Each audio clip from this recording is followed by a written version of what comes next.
Hello, welcome to Do-It-Yourself channel.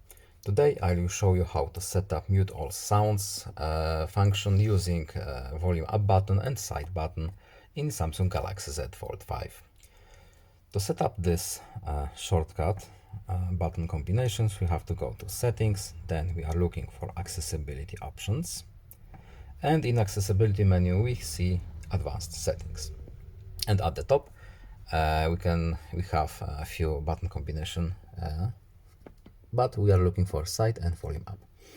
Right now we have amplify ambient sounds. We don't want it. We want mute all sounds. And let's see if it works. So side button and volume up button at the same time. Mute all sounds is off. Mute all sounds is on. Our shortcut is working.